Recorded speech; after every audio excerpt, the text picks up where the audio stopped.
Bonjour et bienvenue dans cette nouvelle vidéo. Aujourd'hui, on va faire un tour rapide de l'interface du OnePlus 8 Pro ou tous les nouveaux OnePlus avec Oxygen OS et la version 11 d'Android. Alors, déjà, on va voir la petite animation du déverrouillage. Là, on pose son empreinte, on peut voir que c'est très rapide et hop, la petite anime qui est assez sympa. Quand on slide d'une page à l'autre, on a toujours cette animation.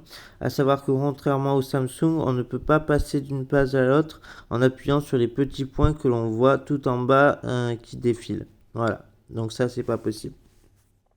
Autre point moyennement négatif, c'est comme vous le voyez, les pastilles. Les pastilles, c'est les petits points qu'il y a au-dessus des applications. Il n'y a pas de nombre de notifications. Du coup, on sait qu'il y a une nouveauté, mais on ne sait pas le nombre de mails, le nombre de notifs Instagram, etc., etc. Maintenant, on va passer au centre de notification, somme toute classique. Voilà, un centre de notif de base. À savoir que quand on lit une musique, elle est toujours tout en haut ici. Et ça, je trouve ça pas mal parce que des fois, le lecteur musical se perd dans les notifications chez Samsung ou autre.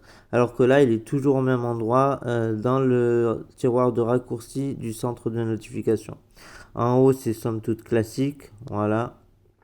On va faire un petit tour rapide des paramètres. Les paramètres, je trouve qu'ils sont très bien classés. On a normalement écran et personnalisation qui sont séparés et ça je trouve ça pas mal parce que l'écran c'est voilà quelque chose et les personnalisations ça reste autre chose.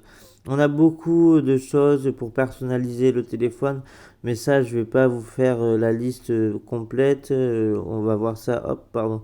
On va voir ça un peu ici. Voilà, on peut personnaliser évidemment le fond de l'écran de veille. On peut aussi personnaliser la petite animation autour du lecteur d'empreintes digitales, même s'il n'y en a que quelques-unes.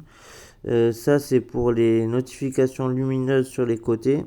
Par exemple, quand le téléphone est posé face écran, comme l'écran est incurvé, on peut voir une nouvelle notification avec les lumières des bords de l'écran.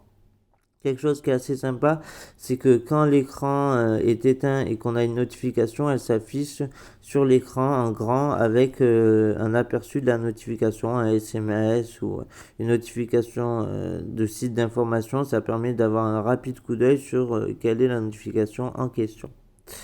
On a évidemment les gestes d'Android, les gestes classiques qu'on a dans la barre de gestion, c'est-à-dire glisser de droite ou de gauche pour faire retour, glisser en bas, de bas en haut pour faire l'accueil et glisser de bas en haut, plus en haut pour faire le multitâche. Voilà, bon, je vais pas aller plus loin, je pense un petit tour sur le bien-être numérique. Voilà, on a évidemment le temps d'écran, etc. Et on a par exemple le mode sans distraction ou le mode couché. À savoir que contrairement à Samsung, on n'a que ces modes-là. On n'a pas tous les modes de concentration chez Samsung. Par contre, on a le tableau de bord. On peut par exemple définir un temps pour une application donnée. Voilà, ce tour de piste est fini. Je vous dis à très vite dans une prochaine vidéo. Prenez soin de vous, prenez soin de vos proches, c'est très important.